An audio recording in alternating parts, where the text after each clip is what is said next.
உங்களுடன் ஸ்டாலின் திட்டத்தில் மகளிர் உரிமை தொகை கேட்டு 65% மனுக்கள் வந்திருப்பதாக கூறி வெட்கப்பட வேண்டிய விஷயத்தில் பெருமிதம் தெரிவித்திருக்கிறார் ஸ்டாலின்.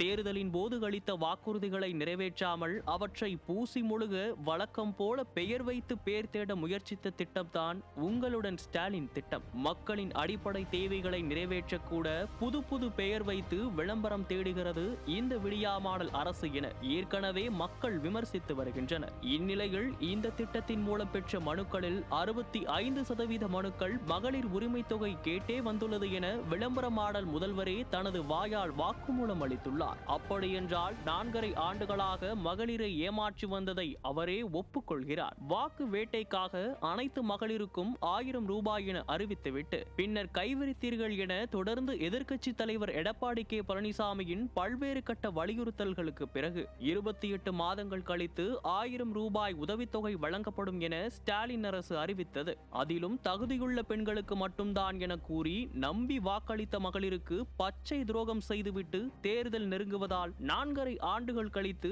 இப்போதுதான் விடுபட்ட பெண்களுக்கு நீங்கள் வரையறுத்த தகுதி வந்துள்ளதா என கேள்வி எழுப்பும் மக்கள் மீண்டும் மீண்டும் தங்களை ஏமாற்றி ஆட்சியை பிடித்து விடலாம் என கனவுலகில் மிதந்து வரும் ஸ்டாலினுக்கு தோல்வி என்ற பரிசை வழங்க முடிவெடுத்துள்ளனர். மக்களின் கோபம் அனைத்தும் 2026 தேர்தலில் எதிரொலிக்கும். பொறுத்திருந்து பாருங்கள் ஸ்டாலின்.